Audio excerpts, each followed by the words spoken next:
नमस्कार, मैं विवेक शर्मा उन्नयन संकल्प साहित्यिक चैनल में आपका हार्दिक स्वागत करता हूं। मित्रों, आज हमारे बीच पुनः मुखातिब हो रहे हैं आईसीसीआर हिंदी चेयर वारसा विश्वविद्यालय पोलैंड से प्रोफेसर सुधांशु कुमार शुक्ला जी।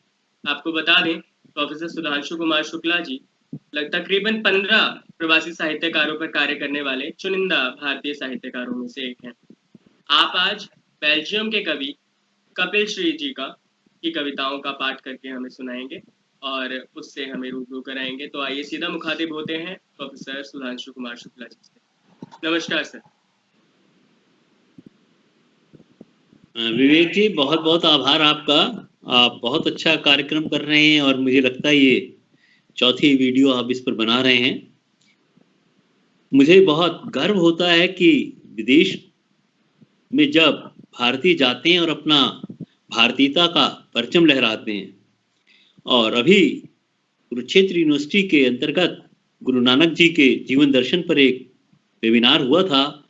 उसी में मेरी रमा जी जो जापान में हैं और बेल्जियम में रहने वाले कपिल जी से बातचीत हुई, और उस बातचीत पर, क्योंकि हम लोग भारतीय हैं और एक दूसरे को किस प्रकार से मिलते हैं, आत्मीयता दिखाते हैं और साथ देते हैं, तो उनकी कुछ रचनाएं मैंने उनसे कहा कि अगर आपने कुछ रचनाएं आप लिखते हैं तो इस तरह से मुझे बताइए। तो बहुत ही बेल्जियम के अंदर बहुत ही उम्दा कार्य कर रहे हैं कपिल जी।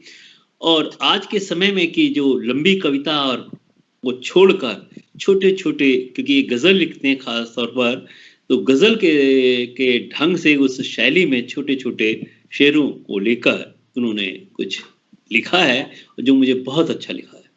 और पहला जो उनका मैं सुनाने जा रहा हूं कि आज के समय में बच्चे किस प्रकार अपने आप को भौतिक जगत में शॉर्टकट अपनाना चाहते हैं और उस शॉर्टकट के चक्कर में जीवन में पिछड़ जाते हैं और कई बार कुमार पर भी चले जाते हैं कि भौतिकता है, इस भौतिकता के अंदर बहुत ज्यादा जल्दी एकदम पाने की ललक हानिकारक होती है। इस विषय पर उन्होंने लिखा, चलिए, ये बच्चे भी अब हक जताने लगे हैं, ये बच्चे भी अब हक जताने लगे हैं कि आंखों से आंखें मिलाने लगे हैं, आंखों से आंखें मिलाने लगे। जो तुतलाते फिरते थे चंद रोज पहले, जो तुतलाते फिरते थे चंद रोज पहले, बड़ों से जुबां अब लड़ाने लगे हैं। इन्हें चाहिए एक दिन में वो सब कुछ जो पाने में हमको जमाने लगे हैं, जो पाने में हमको जमाने लगे हैं। अभी ठीक से पर नहीं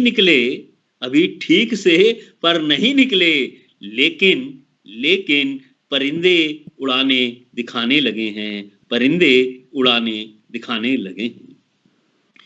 हुए पैदा जिन घोंसलों में परिंदे, उन्हीं घोंसलों से वो जाने लगे हैं।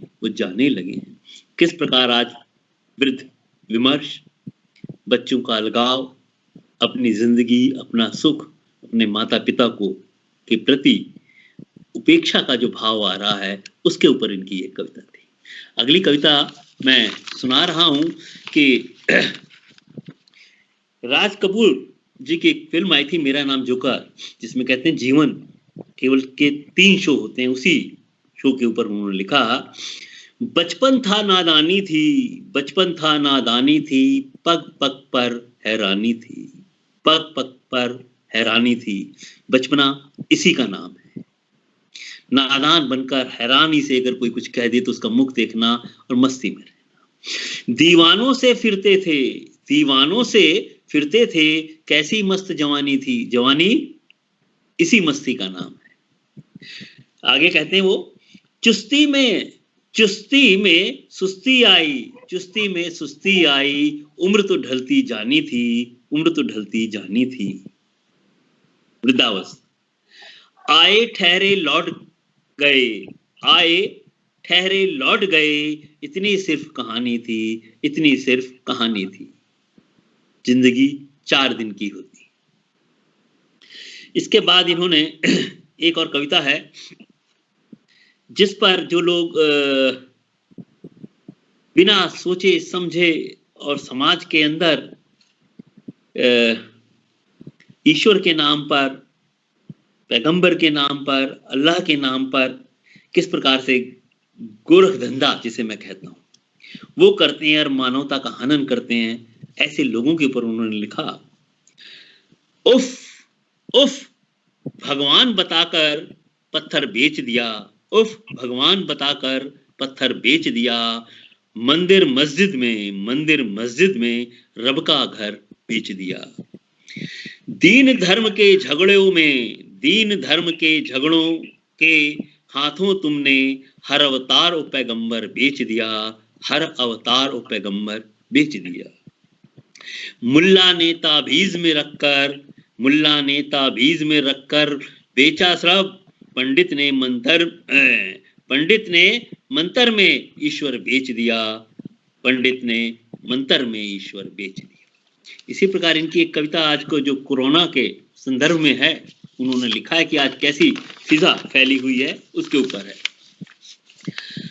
हम पे बर्बादियां यूं फिदा हो गई हैं कि दुआ भी सभी बद्दुआ हो गई है, कि दुआ भी सभी बद्दुआ हो गई है। यूं गमगीन चेहरे पे कुर्बान है जमाना कि मुस्कुराना भी अब सजा हो गई है, कि अब मुस्कुराना भी अब सजा हो गई है। यूं आने लगा है गमों में मजा अब, यूं आने लगा है गमों में मजा अब, कि खुशियां सभी बेमजा हो गई हैं, कि खुशियां सभी बेमजा हो गई हैं। यूं सर चढ़ रहा है अब मैं कदे का जादू, यूं सर चढ़ रहा है अब मैं कदे का जादू, कि लड़खड़ाना भी अब अदा हो गई है, कि लड़खड़ाना भी अब अदा हो गई है। यूं चलने लगा है फासलों का चलन अब, यूं चलने लगा है फासलों का चलन अब, कि नजदीकियां अब कज़ा हो गई हैं, कि नजदीकियां अब कज़ा हो गई हैं।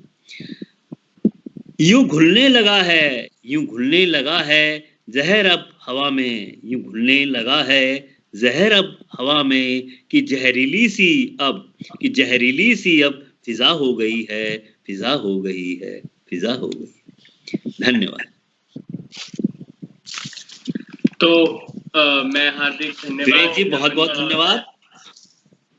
नमस्कार सर, मैं आपका हृदय से आभार व्यक्त करता हूं सर, जो आप अपना कीमती समय हमें देते हैं और इन प्रवासी साहित्यकारों से लगातार हमारे दर्शकों को, हमारे श्रोताओं को रूबरू करा रहे हैं, उनसे एक वाकवा निरंतर बनाए रखने का प्रयास कर रहे हैं। तो मित्रों, हम प्रयास करेंगे कि ये प्रवासी साहित्यकार जो हैं ये लोग बहुत तन मन से भारत की सेवा कर रहे हैं और विदेशी परिवेश में हैं, लेकिन इनकी आत्मा भारतीय है। निश्चित रूप से सर, निश्चित रूप से भारतीय संस्कृति, परंपरा एवं सभ्यताओं को ये प्रवासी साहित्यकार संपूर्ण विश्व की धरती पर और उसमें अपने प्रयासों द्वारा, अपने परिश्रम द्वारा उसे गौरवान्वित और उस तरीके से प्रसारित, प्रेरित कर रहे हैं, और हम इसके लिए आपका पुनः दिल से आभार व्यक्त करते हैं। मित्रों, इस चैनल पर चर्चा परिचर्चा का ये दौर निरंतर जारी रहेगा और हम नियमित रूप से ऐसी कविताओं, ऐसे वक्तव्यों को आपके समक्ष लाते रहेंगे जिनसे आपका ज्ञान वर्धन हो। तब तक के लिए नमस्कार।